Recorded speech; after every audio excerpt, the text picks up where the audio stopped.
Olá, queridos irmãos da Igreja Presbiteriana Jardim das Oliveiras. Eu espero que você esteja bem. E nós estamos todos aqui para reencontrarmos novamente com a nossa querida Escola Bíblica Dominical e que a gente possa passar para vocês, algumas informações e alguns conhecimentos bastante importantes, né? Eu queria iniciar, como sempre fazemos, uma oração para todos os trabalhos da nossa igreja, não só nesse domingo, mas também durante a semana, tá? Então quero pedir a Deus que nos dê muita paz, que nos dê muita tranquilidade, mas acima de tudo dê muita força para que a gente possa lutar para termos uma semana excelente, baseada nos ensinamentos da Bíblia, baseada nos ensinamentos do nosso pastor e baseada em todos os princípios cristãos que nós temos. Senhor Deus, nós agradecemos a semana que passou e pedimos então por todas as coisas da próxima semana. Irmãos, eu quero inicialmente conversar com vocês bastante nessa abertura sobre o otimismo, né, que nós cristãos devemos ter perante as dificuldades. O cristão ele é portador da esperança que nos foi dada por meio de Jesus Cristo e por isso nós temos essa obrigação de levar um otimismo às pessoas, né? Em Romanos 8:28, ele diz assim: Sabemos que Deus age em todas as coisas para o bem daquele que o amam, dos que foram chamados de acordo com o seu propósito. Tudo bem? Então, nós somos um povo muito privilegiado, porque nós adoramos a um Deus e nós adoramos um Deus que nos está junto em todos os momentos da nossa vida, mesmo naqueles momentos mais tristes, mais amargos, Deus está conosco. Então nós podemos dizer, né, como diz o famoso Salmo 91:2, pode-se dizer ao Senhor: Tu és o meu refúgio, é a minha fortaleza, o meu Deus em quem confio.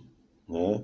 Então, isso é muito importante, né? Um momento que a gente tem essa certeza que Ele é o nosso refúgio, a nossa fortaleza e é o Deus em quem a gente confia. Eu gostaria de reforçar dizendo que Ele é o nosso único refúgio, Ele é a nossa única fortaleza, né? E por isso é fundamental que a gente confie nele. Esse otimismo cristão, pessoal, é fundamental também para que a gente possa entender que Cristo tem uma missão com a gente, Deus tem essa missão conosco, então nós temos aquela segurança, né, de passar por turbulências em nossas vidas, passar por momentos críticos, difíceis, mas mesmo assim a gente sabe que pode contar com a mão de Deus. E por isso é importante ser forte, ser corajoso e, acima de tudo, não desanimar, né? Josué 1:9 diz isso, né? Não fui eu que ordenei a você? Seja forte e corajoso. Não se apavore nem desanime, pois o Senhor, o seu Deus, estará com você por onde você andar, né? Então é muito importante isso, né? A gente tem, como cristão, aquela certeza, né, de que nós estaremos sempre com Deus, né? Na vida, na morte, nós estaremos sempre com Deus, né? A grande questão não é morrer, né? A grande questão é para onde você vai, né? O que vai ser feito da sua vida após tudo isso aqui. E nós também devemos ter essa coragem como cristão de enfrentar os desafios, de passar por todas essas situações, mas sem prepotência, né? Sem mostrar um egoísmo, sem mostrar que somos diferentes, que nós somos mais, né, ou menos do que qualquer outra pessoa. Não, nós somos cristãos e isso é muito importante. Portanto, a confiança é tudo, e essa confiança de que Deus não nos vai nos abandonar, que nós passaremos por todas essas situações, é fundamental.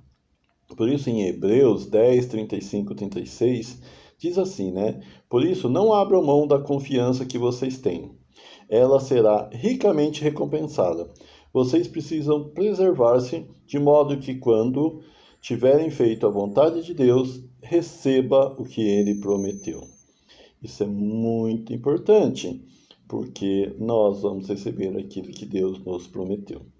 E isso é fundamental para a nossa fé, para o nosso dia a dia, tá? Jó 8:20 diz assim, né? Pois o certo é que Deus não rejeita o íntegro e não fortalece a mão dos que fazem o mal. Então, muitas vezes nós temos visto várias e várias pessoas fazendo mal, inclusive com o nome de Deus, e a gente pode ter certeza que elas não serão vencedoras, elas não serão fortalecidas, tá? Então, essa nossa abertura da escola dominical, esses pequenos minutos aqui de abertura, eu quero pedir muito para que você ore e reflita por você, pela sua família, mas acima de tudo, é um momento de reflexão para um monte de gente, para pessoas muito importantes, que estão precisando da palavra de Deus, que estão precisando que você leve carinho, esperança, força, afinal você é o cristão que está nessa guerra. Quero dessa forma também convidar então para você assistir nossa aula do pastor Marcelo, que vai estar aqui nos passando maiores informações sobre o presbiterianismo e nos dando mais orientações muito importantes para que a gente tenha o conhecimento, lembrando que o conhecimento é a base para que você possa levar o otimismo, a esperança, a palavra cristã a várias outras pessoas. Quero pedir também que continuamos orando pela nossa querida IPJO, pelos nossos pastores, por todos aqueles que compõem o grupo pastoral da igreja, principalmente o nosso reverendo Carlos, né? Então, também gostaria de pedir também para todos os trabalhos que estão sendo feitos na igreja, pelos acordes, pelo nosso coral, pelo grupo de louvor, pelas obras que nós estamos fazendo na igreja para que mantenha-se o templo fisicamente, tá bom? Vamos à aula e vamos, mais uma vez, dedicar nosso domingo em aprender, louvar e adorar o nosso Deus. Boa aula e até daqui a pouco. Tchau, tchau. Bom dia, amados irmãos, que a graça e a paz de nosso Senhor Jesus Cristo esteja sobre a vida de todos nós nesta manhã maravilhosa, manhã, dia do Senhor, manhã a qual nós nos propomos a louvar, adorar ao Senhor, a estudar a sua palavra. Nesta manhã, nesse primeiro domingo do mês de setembro, logo mais estaremos participando do culto, mesmo de forma online. Estaremos participando também da mesa do Senhor, da Santa Ceia, desta mesa do Senhor que faz com que nós estejamos unidos uns com os outros. Nós entramos hoje na quinta aula da nossa escola bíblica dominical de forma virtual e queremos estudar nesta manhã com os amados irmãos a respeito da história da Igreja Presbiteriana Unida do Brasil. O mês de agosto nós comemoramos e falamos e estudamos, tanto eu quanto o reverendo Carlos Alberto, a respeito do presbiterianismo. Presbiterianismo, de modo geral, falamos no mundo, começando com Calvino, depois na Escócia, nos Estados Unidos, e o presbiterianismo, melhor dizendo, chegando ao Brasil. Esse presbiterianismo brasileiro também, ele subdivide em 4 grandes raízes presbiterianas.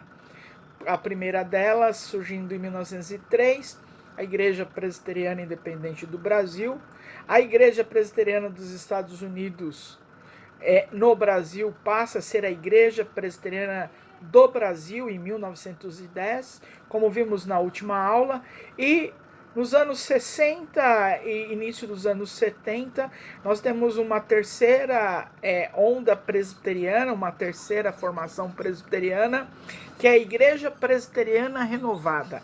É uma igreja presbiteriana de linha, de forma de governo presbiteriana, mas é uma igreja pentecostal. E no final dos anos 70, surge a Igreja Presbiteriana Unida do Brasil, a qual a nossa comunidade, a IPJO, faz parte desta igreja, da Igreja Presbiteriana Unida do Brasil e também do Presbitério São Paulo PSPL. Logo mais na nossa lição, nós vamos estudarmos o que é o sistema de governo, como já vimos, e como é o sistema de governo da Igreja Presbiteriana Unida do Brasil.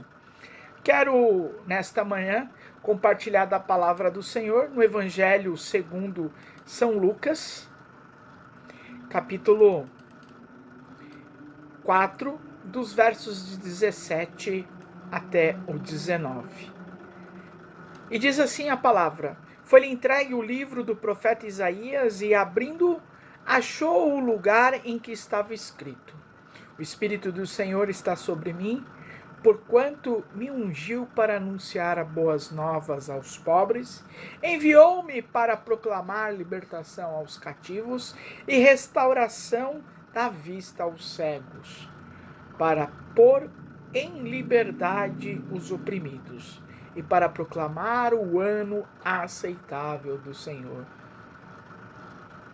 Esta palavra que acabamos de ler no Evangelho segundo São Lucas, capítulo 4, de 17 a 20, remonta a Jesus assentado, entrando numa sinagoga e lendo a palavra do Senhor.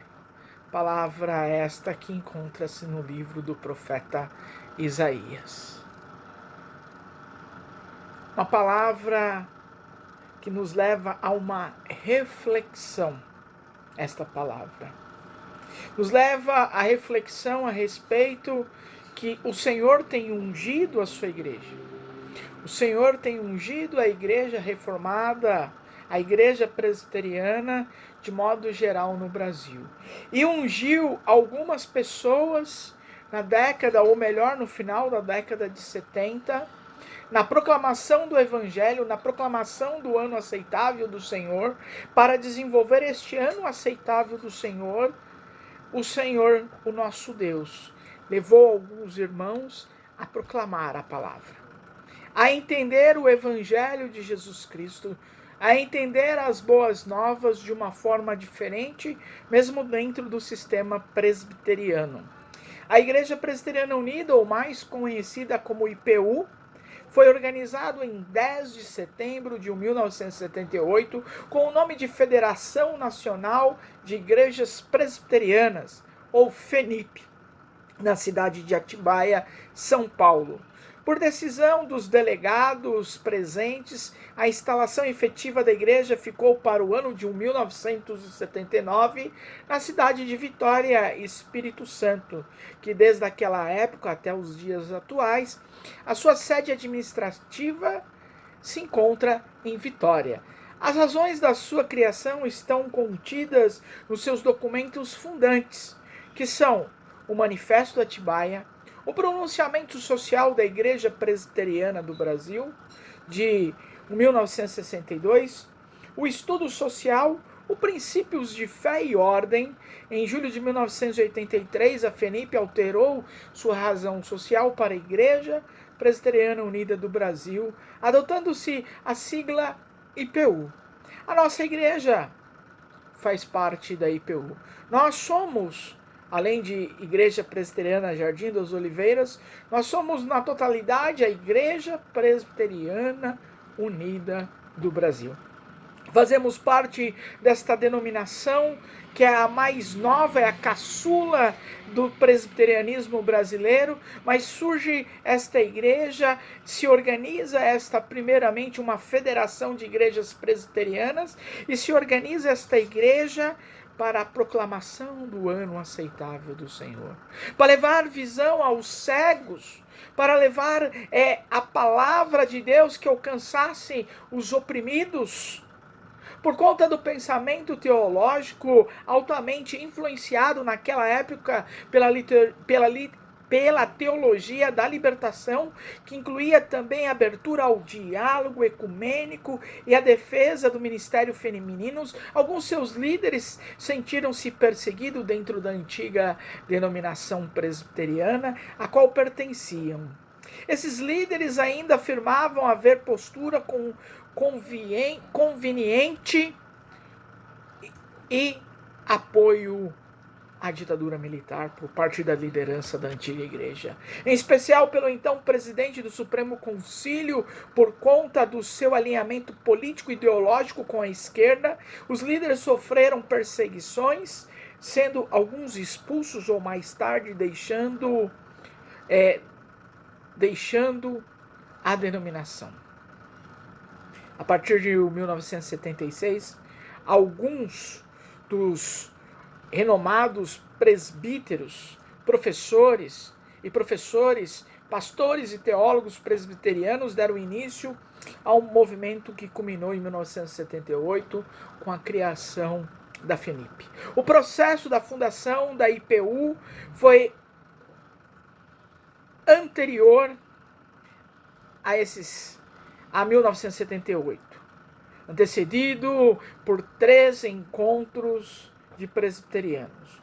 O primeiro em Vitória, Espírito Santo, nas dependências da primeira igreja presbiteriana de Vitória, na Reforma de 1977, o segundo na Páscoa de 1978, em Belo Horizonte, nas dependências da segunda igreja presbiteriana de BH, e o terceiro e último nas dependências da centenária igreja presbiteriana de Atibaia, por ocasião do feriado da Independência de 1978.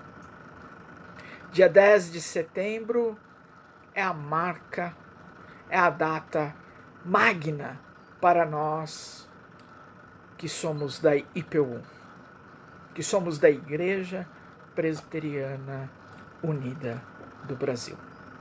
A IPU é uma igreja reformada que busca uma maior ênfase no papel das igrejas locais, visando incentivar a participação e comprometimento dos seus membros.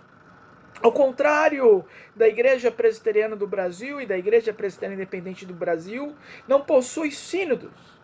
As igrejas locais são jurisdicionadas apenas ao presbitério e possuem autonomia administrativa, financeira, orçamentária e patrimonial. Ou seja, ao contrário das tradicionais igrejas presbiterianas, o templo e o seu patrimônio pertencem à igreja local, não pertence à denominação.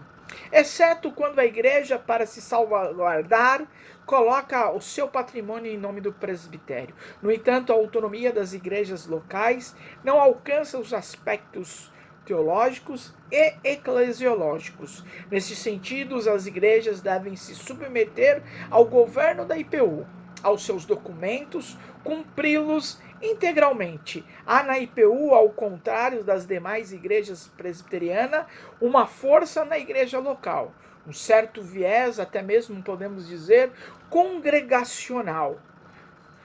Haja vista que cada igreja local tem o direito a 4 assentos na Assembleia Geral, ao passo que cada presbitério tem apenas 2 assentos. O órgão máximo da Igreja Presbiteriana Unida do Brasil, a IPU, é a Assembleia Geral. E no seu interregno, a igreja é administrada, melhor dizendo, por um conselho coordenador constituído de 5 membros titulares, além dos suplentes eleitos em assembleia geral, para um mandato de 3 anos. O conselho coordenador é formado de um representante de cada presbitério da IPU, jurídica e eclesialmente constituído, escolhido por um sistema de representação conciliar regional. Cada igreja local escolhe em Assembleia Geral, dentre os pastores e presbíteros, o seu representante pré-candidato ao conselho coordenador e o encaminha ao seu presbitério, e o presbitério, ao receber os representantes pré-candidatos de cada igreja, escolhe dentre eles, em Assembleia Geral Extraordinária, os seus candidatos ao conselho coordenador da Igreja Presbiteriana Unida.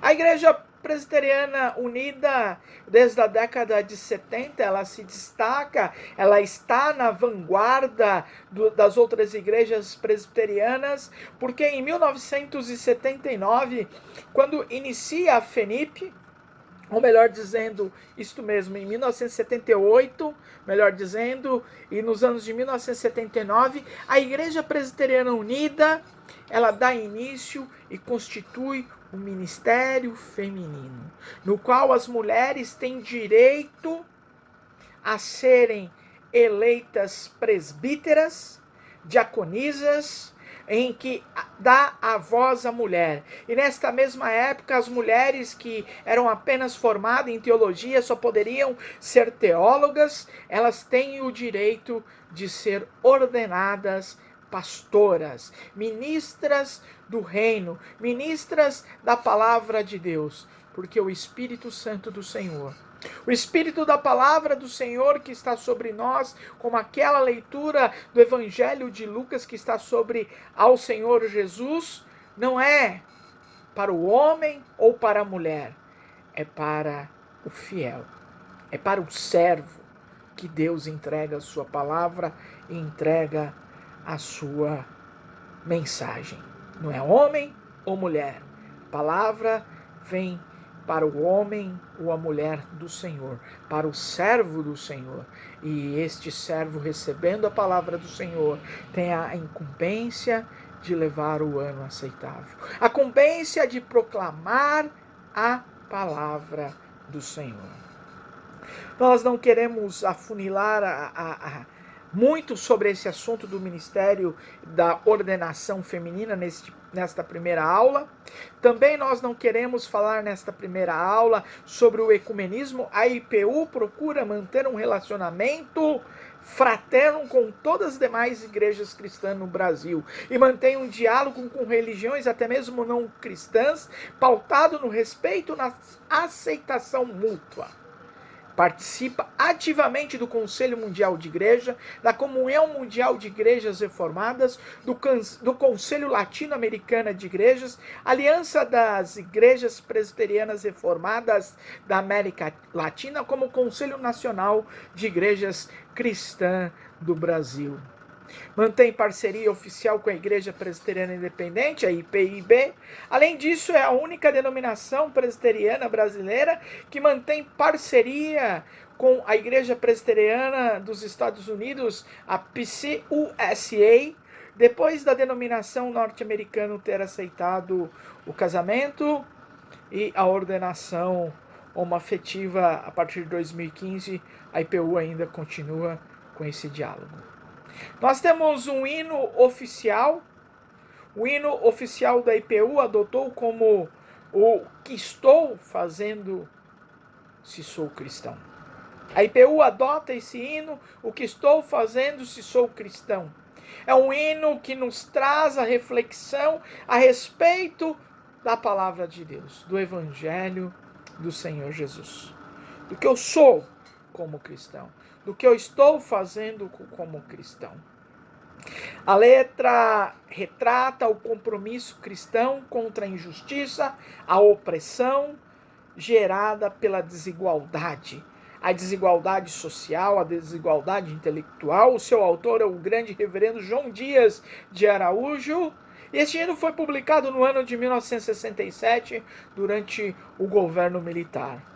O texto, que posteriormente, em 1974, foi musicado pelo médico pianista presbiteriano Décio Henrique Lauretti, está presente em diversos hinários e canteiros protestantes, hinos do povo de Deus, da Igreja Evangélica de Confissão Luterana, o hinário do culto cristão da Convenção Batista Brasileira, do Cantai Todos os Povos da Igreja Presbiteriana do Brasil.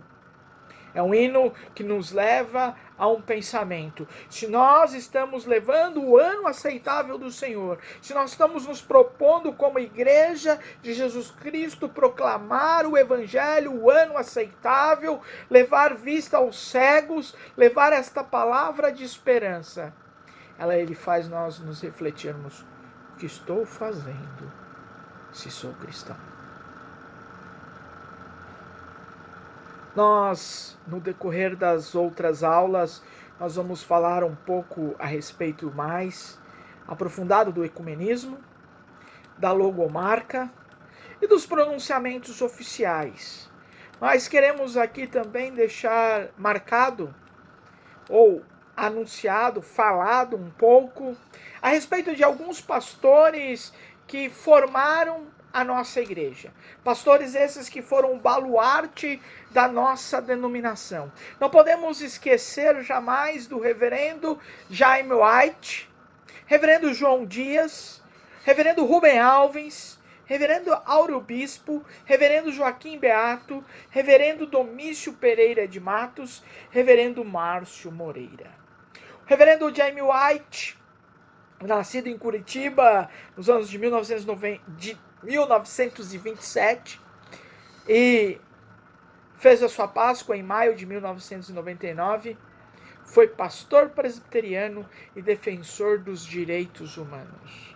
Nas décadas de 70, o nosso querido reverendo Jaime White recebeu um título honorário pela Igreja Católica Romana na cidade de São Paulo, através do seu arcebispo Dom Evaristo Arnes, como o bispo auxiliar de São Paulo. Formado pela Universidade de Arkansas e pós-graduado na Pensilvânia, exerceu sua maioria do seu ministério no interior da Bahia, destacando-se em Caetilé. E no final da década de 1960 começo da seguinte década de 70, ali marcou pelas suas denúncias contra os desvios dos órgãos do governo estadual, que lhe valeu as primeiras perseguições da parte de um regime que não tolerava exposição às suas mazelas. A loja maçônica de Caetilé, em 1968, fez a instituição aprovar uma declaração que condenava a transgressão aos direitos humanos. Em 1973, seu irmão Paulo White, deputado estadual, caçado por Santa Catarina, e militante esquerdista, desaparece nos porões da ditadura. Jaime parte então para uma luta que fez reunir uma farta documentação sobre a tortura e assassinatos praticados pelo Estado. De forma secreta, une-se com o cardeal e arcebispo de São Paulo, Dom Evaristo Arnes, e o rabino Henry Sobel, que resultou em 1985 na publicação do livro Brasil Nunca Mais, um marco na história dos direitos humanos no país, em que a tortura e os torturadores são expostos com base no farto, material reunido. Em 1974, Jaime White foi um dos primeiros pastores a rebelar-se contra a postura do reverendo Borges Ribeiro, e de que a forma impositiva emprestou apoio às entidades presbiterianas, ao regime militar, tendo participado da fundação da entidade dissidente AFENIP, núcleo do qual originou-se a atual Igreja Presbiteriana Unida. Foram consultados mais de 700 processos, listados mais de 1.800 casos de tortura, constatados o desaparecimento de 125 pessoas durante o período sombrio de 1964 a 79. Engendrou o encontro de Dom Paulo com Jimmy Carter, onde foi entregue uma lista de desaparecidos políticos do regime ditatorial brasileiro. Seu nome figura dentre os brasileiros que mais contribuíram para que o país repudiasse a tortura em nome da cidadania e dos direitos fundamentais do homem. Escreveu o filme O Punhal em 1959, produzido em Tacira, município de Wagner, Bahia, pelo reverendo Ricardo William Waldel. Jaime White, junto com Rabino Sobel, Dom Evaristo Arnes, quando o conhecido jornalista morto pelas torturas nos porões da ditadura militar em São Paulo, ele é levado e simula um enforcamento. Vladimir Herzog nós estamos falando. Vladimir Herzog é um judeu, e para o judaísmo, um judeu enforcado, ele não pode e não tem direito a nem ser enterrado no cemitério judaico.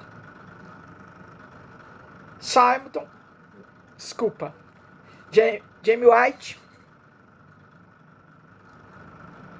juntamente com Dom Evaristo Arnes, Henry Sobel, fazem uma missa ecumênica na Catedral da Sé, reunindo em torno de 8.000 pessoas contra a ditadura. Eles fazem uma missa denunciando a ditadura militar. E essa missa se repete há 40 anos depois na Catedral da Sé, já num outro momento, numa outra época, num outro momento da nossa história do nosso país. Amados irmãos, nós não podemos deixar de falar de outro baluarte da formação da Igreja Presbiteriana Unida do Brasil. Reverendo João Dias de Araújo foi um dos teólogos da Igreja Presbiteriana, ou melhor dizendo, do presbiterianismo brasileiro, mas contudo somando os seus esforços, somando a sua capacidade intelectual à Igreja Presbiteriana Unida do Brasil. Nasceu em 1930, no interior de São Paulo, na região de Campinas. Estudou e graduou-se em teologia em Princeton, nos Estados Unidos da América. Foi professor do Seminário Presbiteriano do Norte e do Seminário Teológico Batista do Nordeste, em Feira de Santana, Bahia. Autor de hinos, poesias e livros, exerceu boa parte do seu ministério junto à Igreja Presbiteriana de Feira de Santana, na Bahia.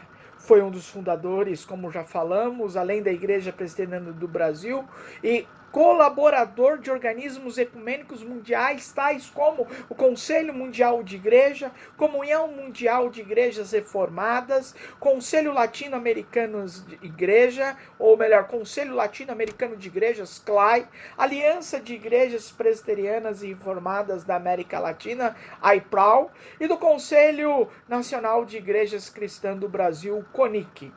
Foi acusado de ensinar teologia marxista, e brevemente foi preso em 1964. Reverendo João Dias de Araújo foi um escritor, um teólogo, um pensador do presbiterianismo brasileiro. Dentre os livros publicados encontra-se a Inquisição Sem Fogueiras, Sé Cristã, hoje, e o hino Que Estou Fazendo Se Sou Cristão, e que aparece a última edição do hinário para o culto cristão da Convenção Batista Brasileiro. Em outros hinários, o hino composto por pedido do maestro João Wilson Faustino, com música de Décio Emerick Lauretti. Foi publicado em 1967, período conturbado da política nacional.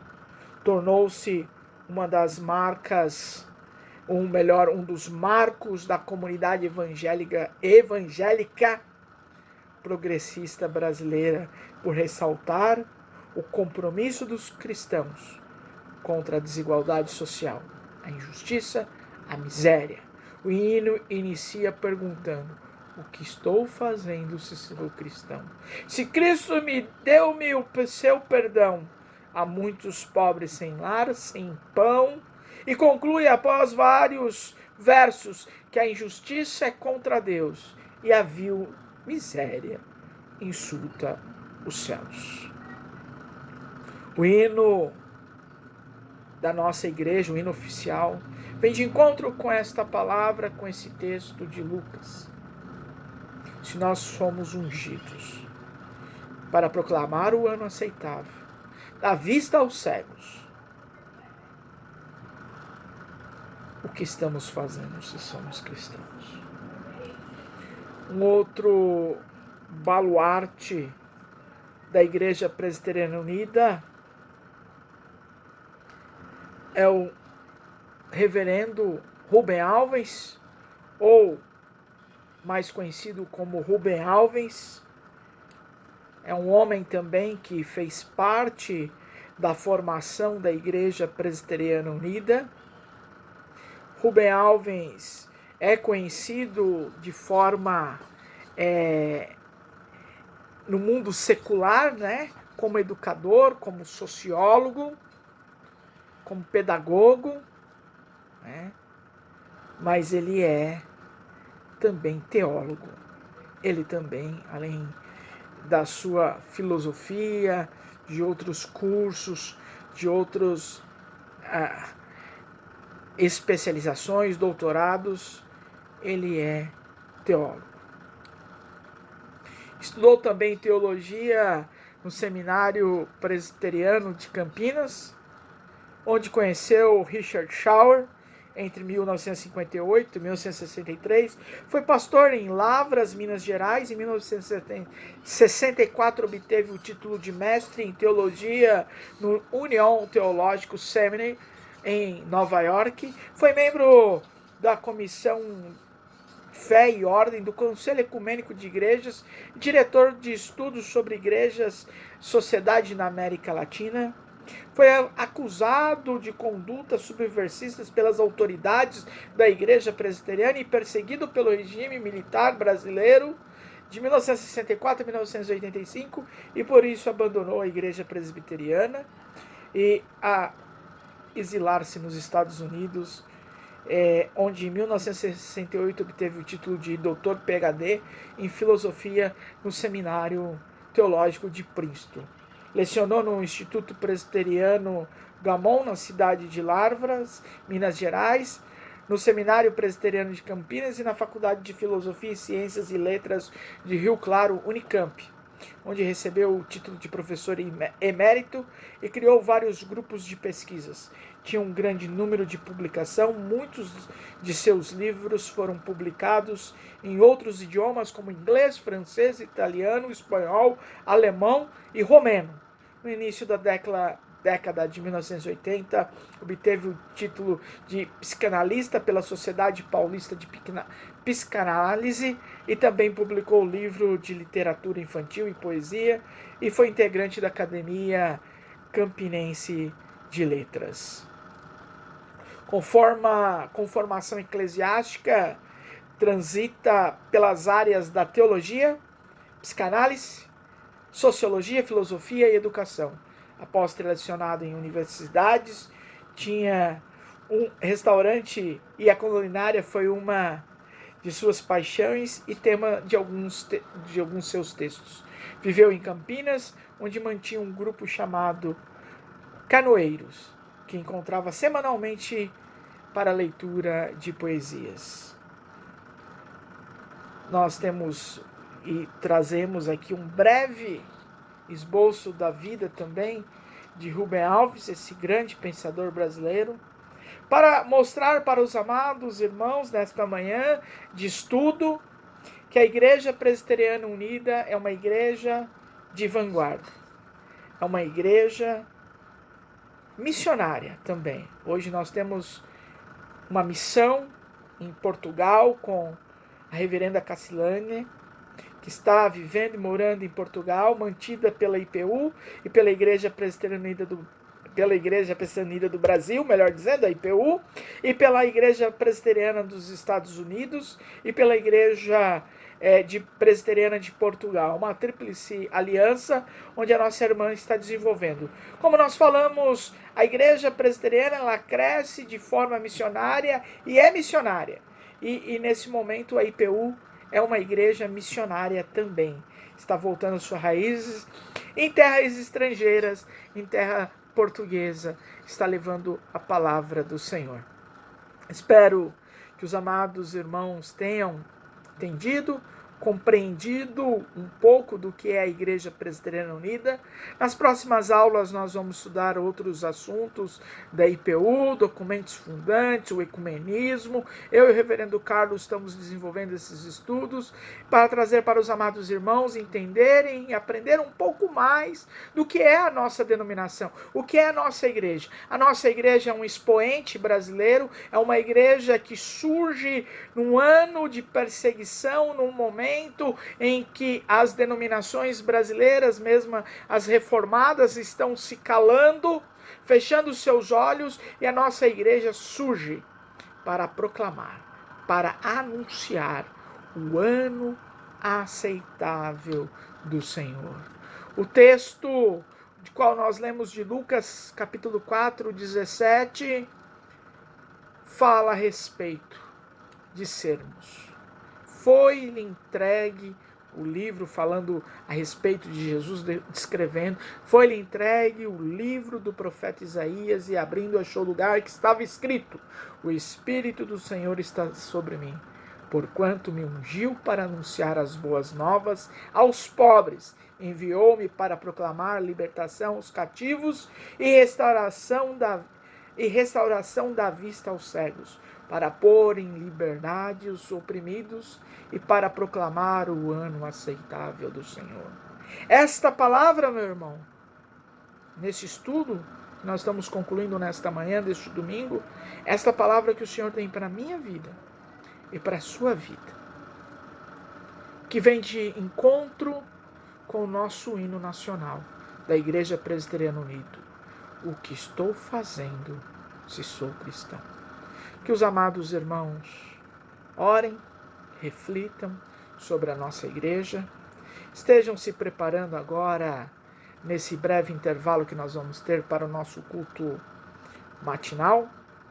Neste culto nós vamos novamente, repito e reintegro, vamos participar da mesa do Senhor junto com o reverendo Carlos, mesmo de forma online, mas reflita a palavra do Senhor. Vamos aprender da palavra do Senhor através da nossa história. E os amados irmãos começam a entender que a nossa igreja, ela se entrelaça com a história nacional, com a história da política do nosso país. Ela se entrelaça porque ela vive a experiência de Cristo. Ela vive o anúncio de Cristo. Ela vive o chamado de Cristo. Por isso que somos uma igreja contemporânea, uma igreja mesmo reformada, mas seguindo o princípio, a primácia de Martinho Lutero: igreja reformada, sempre se reformando. Que os amados irmãos tenham um bom domingo e vamos fazer comunhão na mesa do Senhor logo mais, em nome do Senhor Jesus. Amém.